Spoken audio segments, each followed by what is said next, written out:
Tras las huellas de Jesucristo. La juventud de Jesús.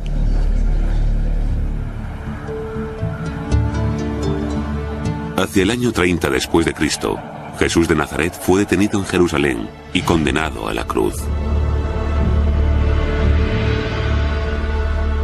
Cuando sus aterrorizados discípulos huyeron, recayó en José de Arimatea, un seguidor secreto, enterrar el cuerpo destrozado de Jesús. José lo envolvió en una sábana limpia y lo depositó en su propio sepulcro, acabado de excavar en la peña. Después puso una piedra grande en la puerta del sepulcro y se fue. Y ahí pudo haber terminado la historia. Pero de hecho, ese solo fue el principio. Según los evangelios, 3 días más tarde, la acongojada madre de Jesús y María Magdalena fueron testigos de una desconcertante visión. Y encontraron removida del monumento la piedra, y entrando, no hallaron el cuerpo del Señor Jesús.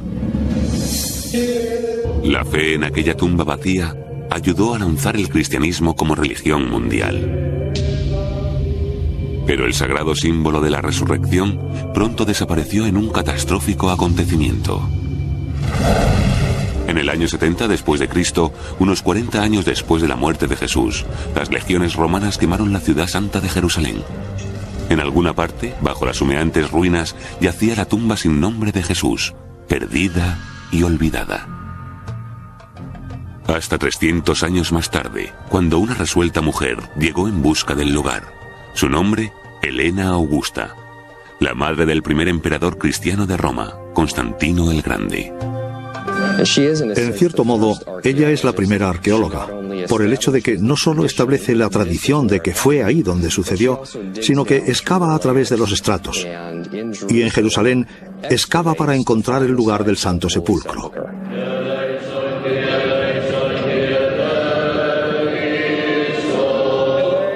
1700 años más tarde, los peregrinos aún pueden ver y tocar la iglesia construida para conmemorar la tumba que dicen fue descubierta por Helena.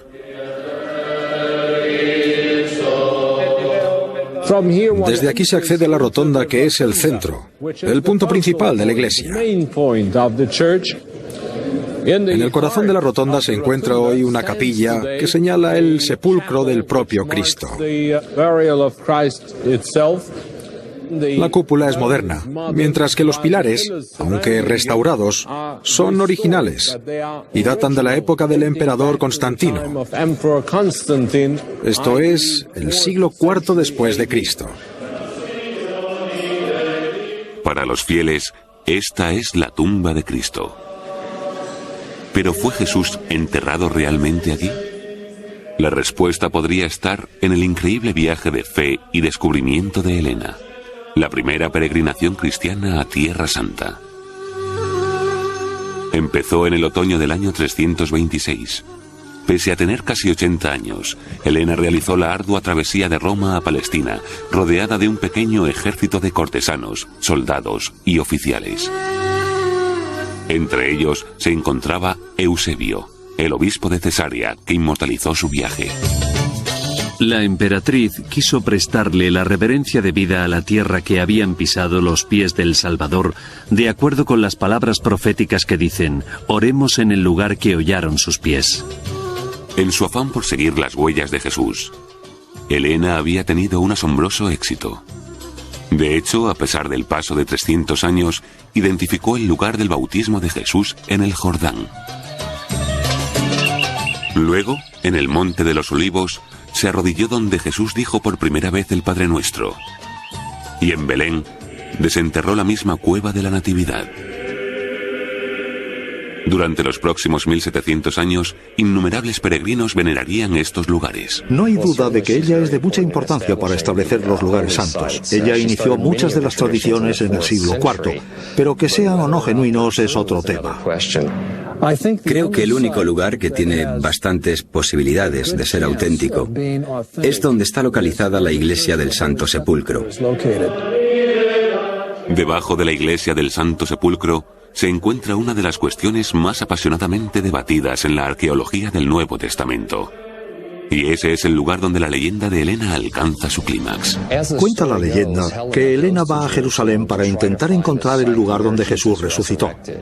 Busca la tumba en Jerusalén y le pregunta a las gentes de allí si están enterados de la tradición de dónde está.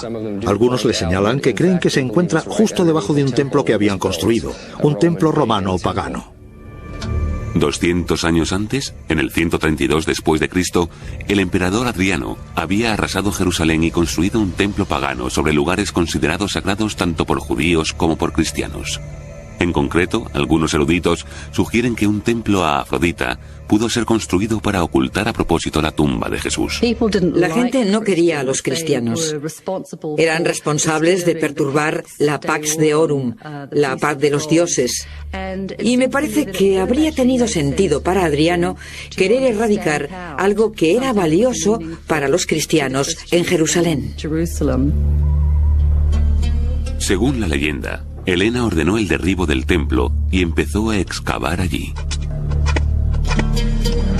Excavaron y descendieron estrato a estrato hasta que abajo del todo encontraron una serie de tumbas en huecos, típicas tumbas judías. Y en una de ellas se creía que Jesús había resucitado. Constantino le ordenó al obispo de Jerusalén que no reparara en gastos en la construcción de una iglesia digna del lugar. Que la iglesia del Santo Sepulcro fue construida por Constantino en vida de su madre es innegable. Pero lo que los especialistas siguen debatiendo es si Helena Augusta descubrió la verdadera tumba de Jesús. No hay conexión histórica entre Helena, la construcción de la iglesia del Santo Sepulcro y el descubrimiento de la tumba. No hay conexiones históricas fidedignas. Todas las conexiones son legendarias. El relato no es estrictamente legendario. Estamos bastante seguros de que Helena encontró una tumba del siglo I en el lugar donde se encuentra actualmente la iglesia del Santo Sepulcro. Porque si vamos allí hoy, a poca distancia de la rotonda principal en la que se encuentra la capilla, la tumba de Jesús, están los restos, y son inequívocos. Son los restos de una cueva funeraria. Hay un refrán en arqueología que dice que encuentras lo que estás buscando. Así que si estás buscando la tumba en la que Jesús resucitó y excavas y encuentras una tumba, en tu mente se convierte en la tumba en la que Jesús resucitó. Por supuesto que has encontrado una tumba, pero que sea la correcta o que en ella tuviera lugar la resurrección son cuestiones diferentes. Pero ¿y la cuestión igualmente compleja del inicio de la vida de Jesús? A 9 kilómetros de Jerusalén, ¿podrán encontrar los arqueólogos la cueva donde, según los evangelios, una joven virgen dio a luz a su hijo primogénito?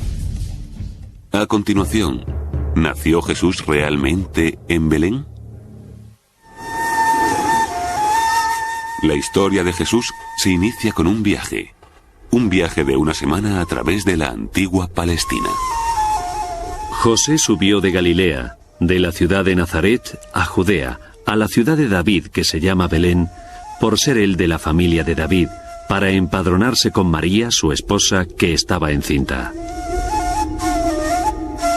Como dicen los evangelios, tras la agotadora caminata hasta Belén, en las circunstancias más humildes, María dio a luz a un niño al que llamó Jesús. 300 años más tarde, la emperatriz Helena Augusta llegó a Belén. Cuando la gente del lugar informó a Helena de que un templo ocultaba la cueva en la que hacía mucho tiempo que se sabía que había nacido Jesús, ordenó que fuera derruido. Y cuando las rocas superfluas fueron extraídas, una cueva quedó al descubierto.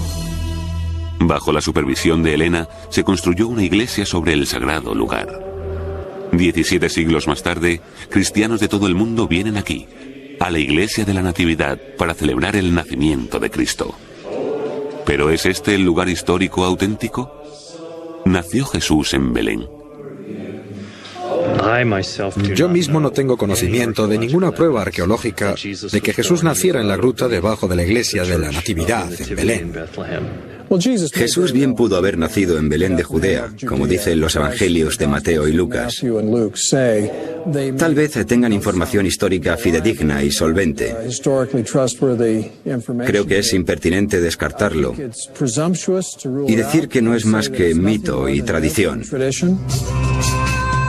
El debate dista mucho de ser nuevo. De hecho, empezó en el siglo XIX con una épica búsqueda del Jesús histórico. En aquel entonces, los evangelios eran en esencia la única fuente de información. Usar los evangelios para la investigación histórica sobre Jesús es un poco como intentar ver a través de un vitral. Los vitrales no son para mirar por ellos, son para contemplarlos. Son obras de arte al igual que los evangelios. Son obras de arte literarias. Quienes los escribieron no pensaron que estaríamos aquí haciéndonos preguntas históricas 2000 años más tarde. En el siglo XX, muchos eruditos concluyeron que los evangelios solos tal vez nunca podrían revelarnos el pasado del todo. La nueva búsqueda histórica de Jesús estaba llegando a callejones sin salida, porque lo que teníamos en realidad era 4 documentos: Mateo, Marcos, Lucas y Juan, y no hacíamos más que volver a barajar las mismas pruebas, una y otra vez. Y empecé a tener dudas, y al final, mucha otra gente también. ¿Tenemos nuevas pruebas que nos ayuden a resolver todos estos misterios sobre el Jesús histórico? No había, en efecto, nuevas pruebas sobre el terreno. En el siglo XX, el relativamente nuevo campo de la arqueología cogió su ritmo científico.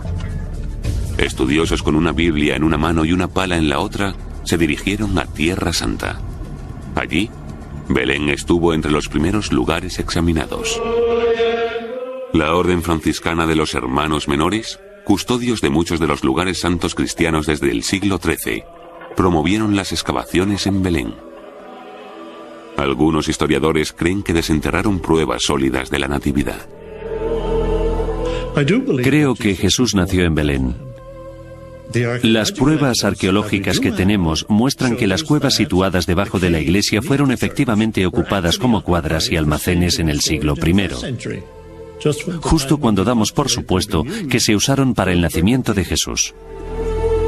Encima de esas antiguas cuevas, los franciscanos dejaron al descubierto estratos de iglesias que se remontaban a Helena y el siglo IV. ¿Pero prueba la antigüedad del lugar su autenticidad histórica?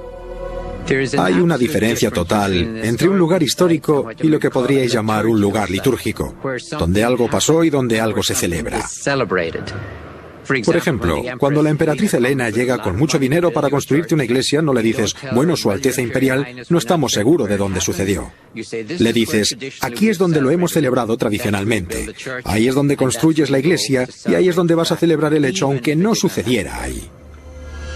Otros historiadores alegan que los cristianos de la zona sabían exactamente a dónde llevar a Helena. La memoria de los cristianos en Tierra Santa estaba muy en sintonía con una memoria histórica concreta. Recordemos que para ellos, el hecho de que Jesús fuera Dios convirtiéndose en hombre hace que las circunstancias físicas de la vida de Jesús eran en efecto muy importantes. Lo que resalta en Belén es la cueva en la que nació Jesús. Así que para mí eso está unido a una memoria local muy concreta. Tal vez la arqueología no pueda resolver este debate. La iglesia de la Natividad en la Cisjordania, arrasada por la guerra, ahora está cerrada a más excavaciones. Pero un nuevo y asombroso descubrimiento arqueológico podría indicar que Jesús nació en efecto en Belén, pero no en el de Judea. Creo que Jesús nació en Belén de Galilea, a donde se puede ir fácilmente a pie desde Nazaret, el lugar donde se crió.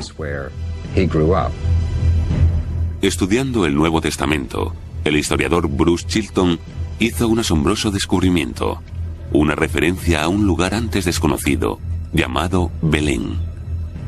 Una aldea en Galilea a 160 kilómetros de la tradicional iglesia de la Natividad en Judea. Si José fuera oriundo de ese Belén, la versión de los evangelios tendría más sentido geográficamente. En lugar de hacer cruzar a María 160 kilómetros de tierra palestina al final de su 9º mes de embarazo, José simplemente la habría llevado a poca distancia de Nazaret a su casa en una aldea vecina. Arqueólogos israelíes excavando en la aldea de Belén de hoy día en Galilea descubrieron pruebas que respaldan la teoría de Chilton. Vasijas de cerámica exclusivas a la cultura material de los judíos de Palestina. Estas vasijas son universalmente aceptadas por los arqueólogos como indicadores étnicos. pruebas de la habitación judía de un lugar en el siglo I. ¿Son estos descubrimientos lo bastante sólidos para contradecir 2000 años de tradición? La arqueología no puede confirmar ni negar si Jesús nació aquí o allá. Belén en Galilea, Belén en Judea. No hay forma, cuando encuentras una casa, una cueva, un pesebre, de determinar arqueológicamente que ese sea en efecto el lugar donde nació Jesús. La localización de la Natividad tal vez permanezca siempre en el terreno del misterio y la fe, pero no la niñez de Jesús. Si existe un lugar del que podamos estar seguros que Jesús recorrió, es este, los campos y las onduladas colinas de Nazaret. A continuación, los arqueólogos descubren nuevas pruebas de antiguos campos donde Jesús pudo haber trabajado. El Nazaret de hoy día es la ciudad árabe más grande de Galilea. Rebosa de peregrinos de todas partes del mundo. Vienen a rezar aquí, a la ciudad más asociada con la vida de Jesús. Especialistas y teólogos generalmente coinciden en que fue aquí donde Jesús se crió en la tradición judía y aprendió el oficio de su padre. Pero algunos eruditos van más allá, sosteniendo que Jesús pudo haber nacido en Nazaret, no en Belén. En lugar de buscar e intentar determinar si este es el lugar donde nació Jesús, si aquel es el sitio donde nació Jesús, lo que la arqueología debería hacer es intentar reconstruir todo el mundo en el que vivió Jesús, intentar entender su vida y sus enseñanzas. Si intentamos comprender el entorno de Jesús, Nazaret, donde se crió, es obviamente un buen lugar donde empezar. Aquí, como en Belén, los franciscanos empezaron a excavar a principios del siglo XX. Sus excavaciones nos dieron la oportunidad de ver la aldea de la juventud de Jesús. Gracias al trabajo que se ha hecho, ya sabemos lo suficiente para afirmar que es una aldea pequeña, una aldea de campesinos, y que quizás habría 300 o 400 personas viviendo allí en tiempos de Jesús. Según se fue expandiendo el pueblo con el tiempo, gran parte de la antigua aldea fue empedrada, y las excavaciones arqueológicas fueron limitadas. En 1997 empezaron los trabajos en la aldea de Nazaret, una recreación multimillonaria del pueblo natal de Jesús. Como preludio de la construcción, los promotores encargaron un reconocimiento arqueológico de rutina. Pero cuando el arqueólogo Ross Bosch condujo un primer estudio del lugar, sus hallazgos no resultaron ser rutinarios ni mucho menos. En nuestro reconocimiento descubrimos que había muchísimas terrazas aquí y encontramos una prensa de uvas parcialmente enterrada, así que supimos de inmediato que aquí había antigüedades y decidimos que este sería un buen lugar para excavar. Pese a la presencia de una prensa de uvas muy antigua, Bosch nunca esperó encontrar nada del siglo I. Pero con una perforación de sondeo, el escepticismo devino en asombro. Esto es parte de una vasija, esto es de otra jarrita para agua o vino, esta es el asa de una cazuela. Pero esta es la prueba decisiva que tenemos y nos permite datar la sedimentación o colocación de estas tierras y el cultivo de estos suelos. Sabemos por el material exclusivo del siglo I que ese fue el periodo principal cuando las terrazas se crearon y utilizaron. Bosch se había tropezado sin darse cuenta con los campos trabajados durante la vida de Jesús. Una excavación a fondo empezó a revelar mucho sobre la vida cotidiana en el Nazaret del siglo I. Aquí a mi derecha tenemos una pila donde se habrían conservado las uvas a la espera de ser prensadas en el centro de este lagar, que es un cuadrado tallado en la roca. Y cuando las uvas fueran pisadas por 2 o 3 personas, el zumo empezaría a bajar y caer en esta cuba donde se dejaría fermentar durante 2 o 3 días, lo que iniciaría el proceso de convertir las uvas en vino. Incluso una ojeada rápida a los evangelios revela a un Jesús profundamente familiarizado con esta vida agrícola. Yo soy la vid verdadera, y mi Padre es el vendimiador. Todo sarmiento que en mí no dé fruto, lo cortará, y todo el que dé fruto lo podará para que dé más fruto. Todas estas imágenes tenían que provenir de la experiencia personal, y toda esa experiencia nacería aquí, en esta ladera, a las afueras de la aldea de Nazaret. Pero otros estudiosos lucharon durante mucho tiempo para entender otra referencia agrícola concreta.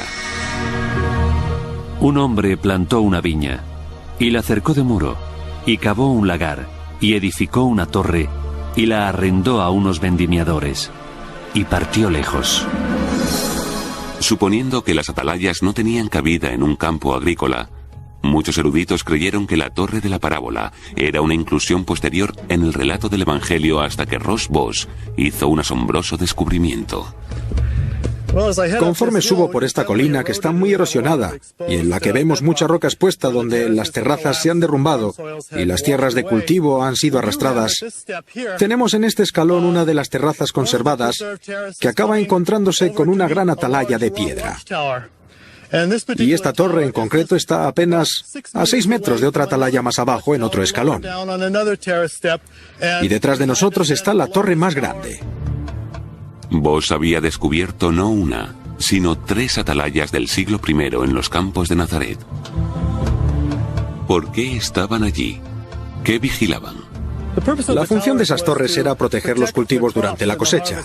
Normalmente en agosto, cuando las uvas estaban maduras y listas para ser cogidas y llevadas a prensar para convertirlas en vino, con frecuencia era una tentación para los agricultores vecinos robar en los campos de al lado para conseguir una cantidad adicional de producto con la que pagar los impuestos.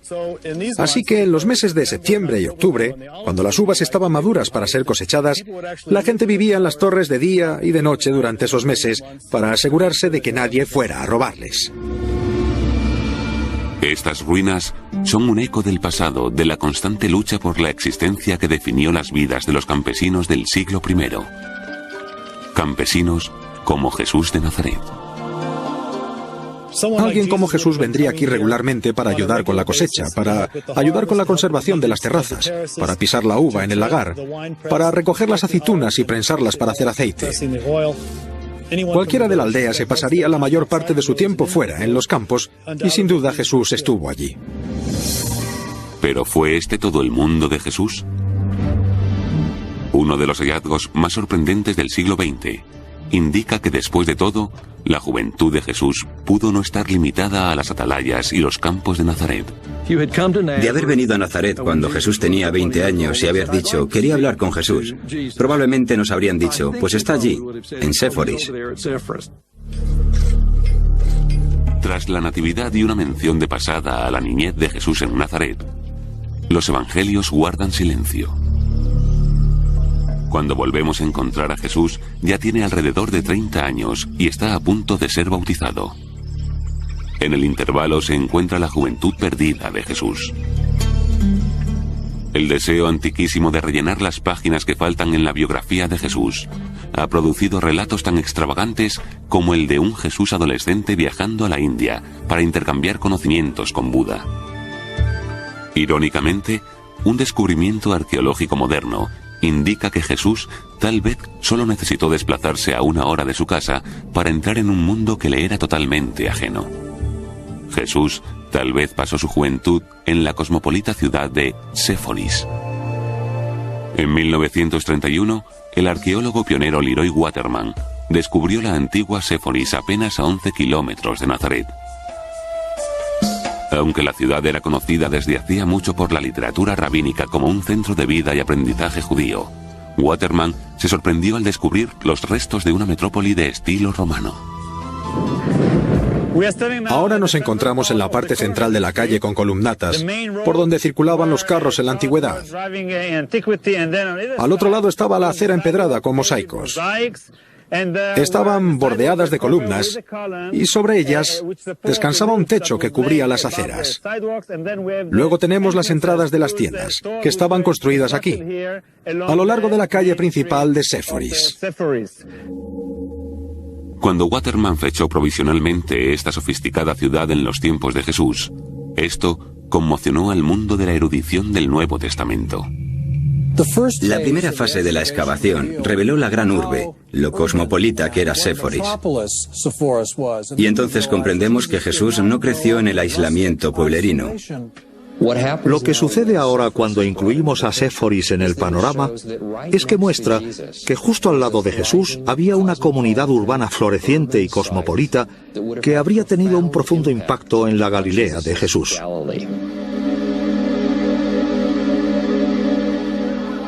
En el año 4 a.C., Séforis fue el centro de una revuelta judía contra la dominación imperial.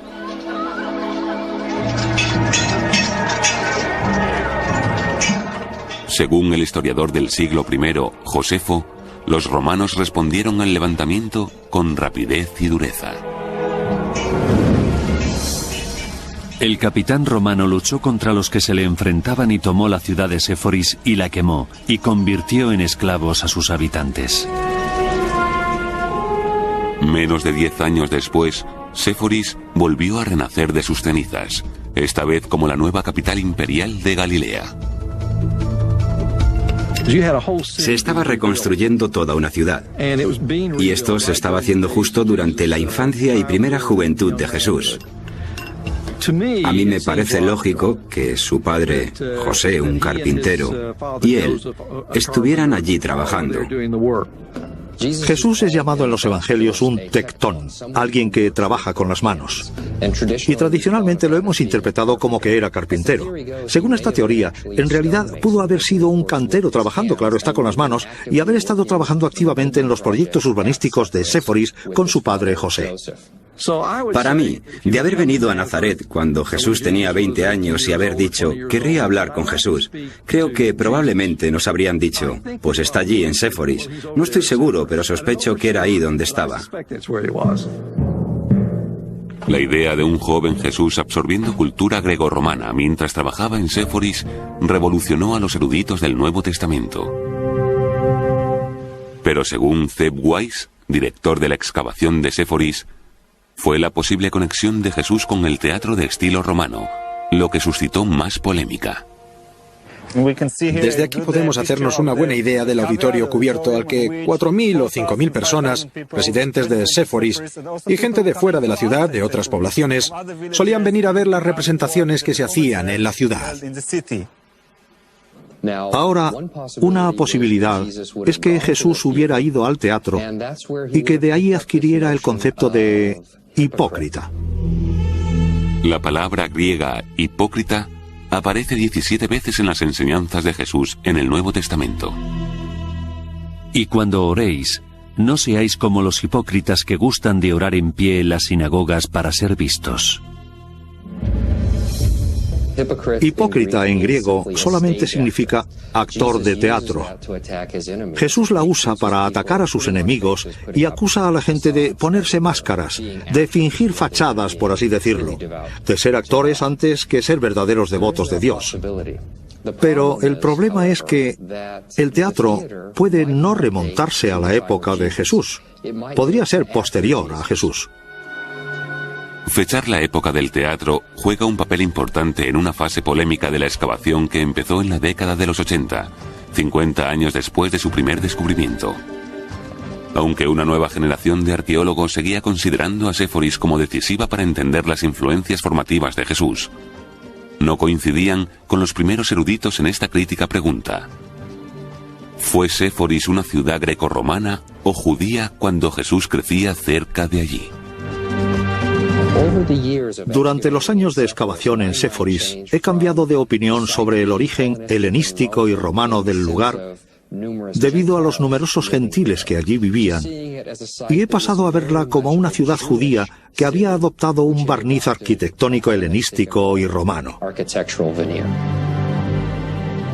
Uno de los aspectos claves para este cambio de opinión es que en edificio tras edificio encontramos vasijas de cerámica que son propias de los judíos del siglo I. Encontramos en edificio tras edificio mikvaot o baños rituales judíos.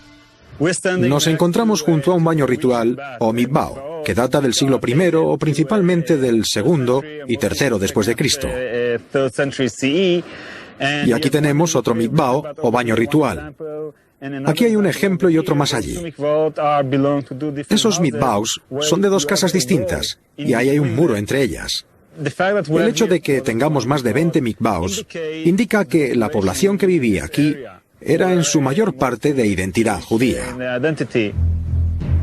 Cuando además desenterraron monedas del siglo I, artefactos religiosos y tumbas, todos con imaginería típica judía, Weiss se convenció de que los primeros arqueólogos se habían equivocado. La Séforis del siglo I era una ciudad judía. Sin embargo, ¿por qué una ciudad judía tendría un teatro de estilo romano?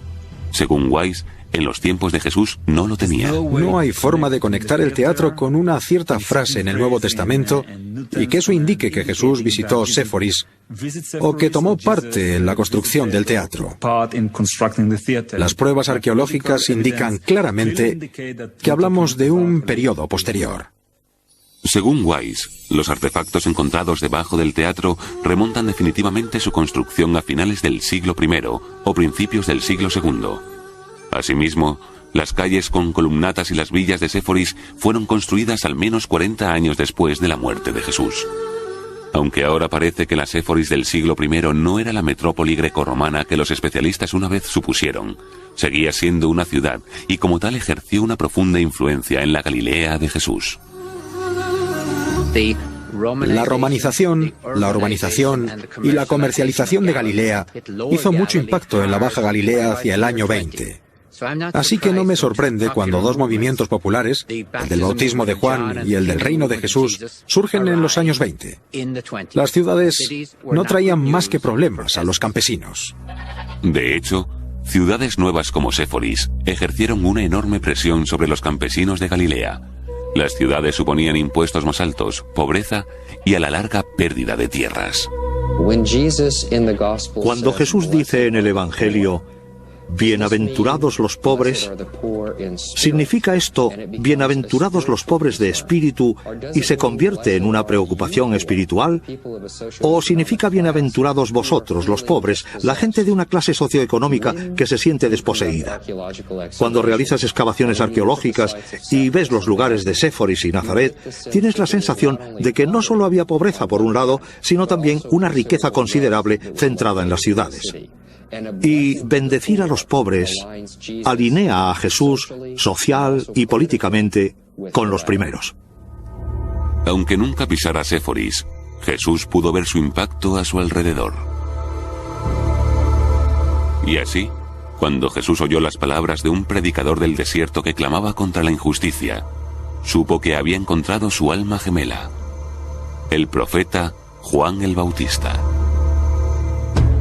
A continuación, ¿han estado venerando los peregrinos el lugar equivocado del bautismo de Jesús durante los últimos 1700 años? Hacia el año 20 después de Cristo, un profeta apareció en los desiertos de Judea.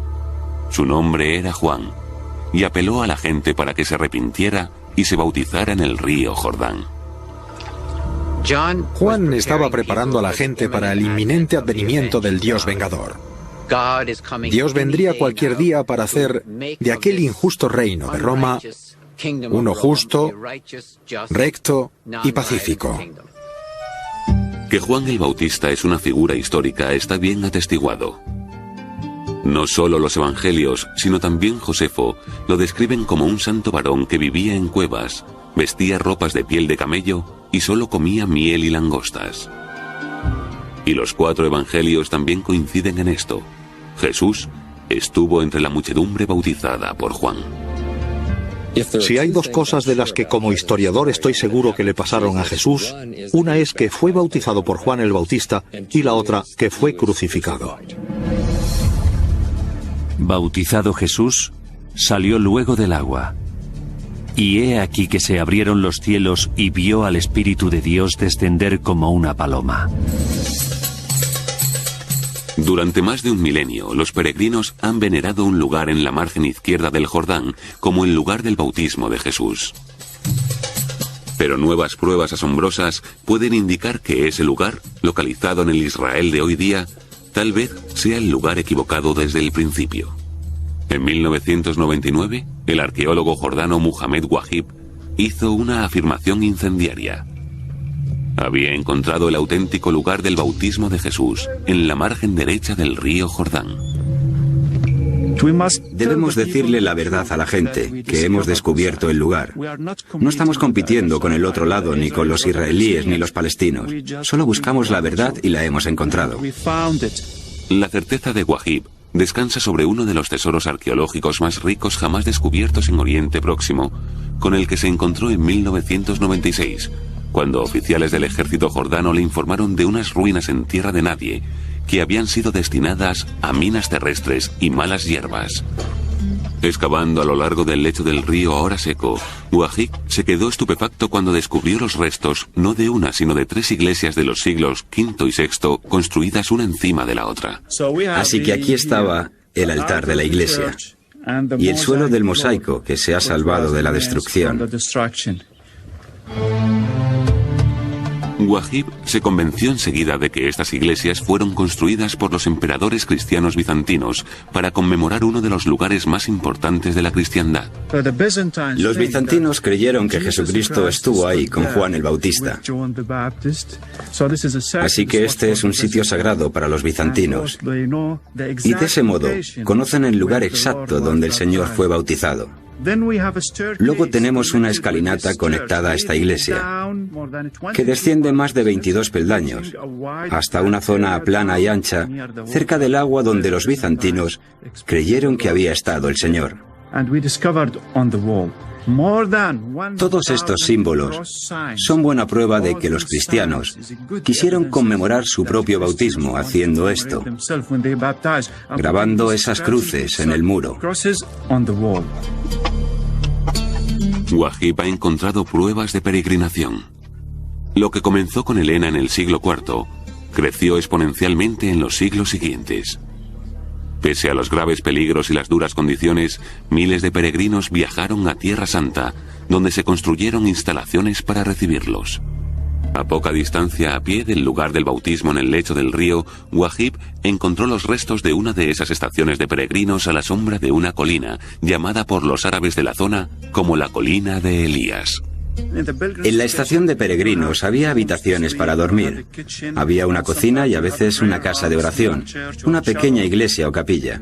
Y al día siguiente se levantaban y continuaban su peregrinación a la colina de Elías. En la excavación cada vez más amplia, Wahib ahora ha centrado su atención en la colina de Elías.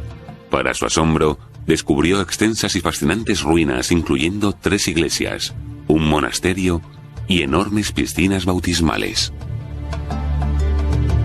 Desde aquí se puede ver esa piscina.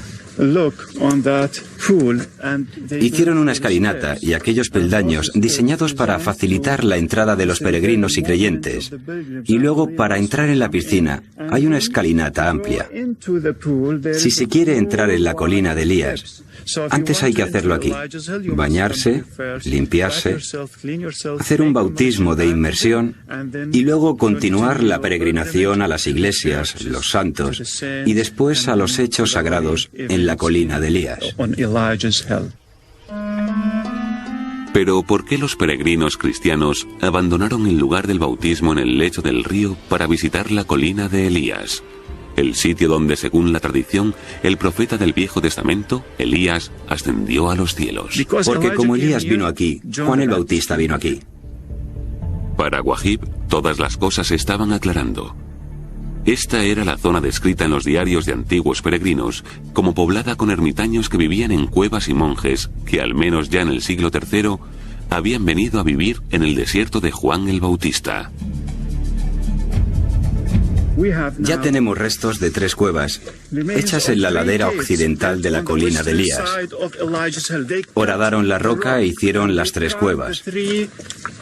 Los monjes vivieron aquí a partir del siglo I después de Cristo, cuando Juan el Bautista empezó su misión y sus prédicas en el desierto, y preparó a los discípulos de Jesucristo. Así que él inició su misión aquí y durante ese tiempo no hubo palacios, no hubo casas, solo las cuevas donde vivir como ermitaños. De manera que hemos descubierto los restos de los eremitas que vivieron aquí en esas cuevas con Juan el Bautista. Pero en los diarios de Helena, el peregrino más famoso de todos, Wahib encontró pruebas de que había descubierto restos conectados directamente con Juan el Bautista. La emperatriz Helena llegó al río Jordán, en el que nuestro Cristo y Señor fue bautizado por nuestra salvación, y cuando dijo que había cruzado el Jordán y encontrado la cueva en la que su precursor solía vivir, hizo que se construyera una iglesia en nombre de Juan el Bautista. Mirad aquí los cimientos de la iglesia. Construyeron delante del ábside. Ahora el ábside es la cueva, de modo que se convierte en el ábside de la iglesia. Pero fue junto a la iglesia donde Wahib encontró el hallazgo que más hace reflexionar pese a ser imposible de probar. Excavamos ahí, al lado de las vigas de madera, y encontramos una calavera. ¿Por qué una calavera sola enterrada aquí sin un cuerpo? Y la respuesta viene de las páginas del Evangelio de Marcos, capítulo 6, cuando Juan el Bautista fue decapitado. Cuando Wahib publicó su informe sobre la excavación, fue un pararrayos para la polémica. Los jordanos afirman que aquel es el lugar genuino y están construyendo un centro turístico allí. Y gente en Israel afirma que este es el auténtico, al otro lado. Y así tenemos dos lugares que compiten entre sí. Y el porqué de eso probablemente esté más relacionado con la economía contemporánea y el atraer turistas que vengan a cada lugar que con la realidad de que Jesús o Juan el Bautista estuvieran activos aquí. Por supuesto que Juan el Bautista es probable que estuviera activo en algún lugar en esta zona, y el descubrimiento muestra que en los siglos IV y V había cristianos que creían que tal vez este era el lugar donde Juan el Bautista había estado activo. Pero que el lugar sea el correcto o no es muy especulativo. Pero otros especialistas apoyan a Wahib sosteniendo que ha encontrado pruebas tangibles de los relatos del Evangelio. El lugar del bautismo de Jesús está claramente indicado en los Evangelios.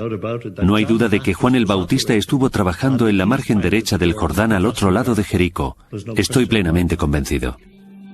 Pese a la polémica y el clima explosivo de las actuales relaciones árabe-israelíes, las pruebas fueron lo bastante contundentes para que el Papa Juan Pablo II incluyera el nuevo lugar en su peregrinación a Tierra Santa en 2000.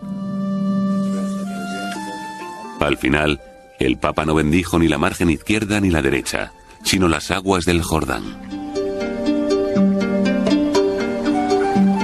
Esto es lo que sabemos. Jesús era otro cuando salió de estas mismas aguas. Ahora volvería a casa a Galilea, llamaría a sus propios discípulos y empezaría su propia misión. Una misión que a la larga terminaría en la cruz.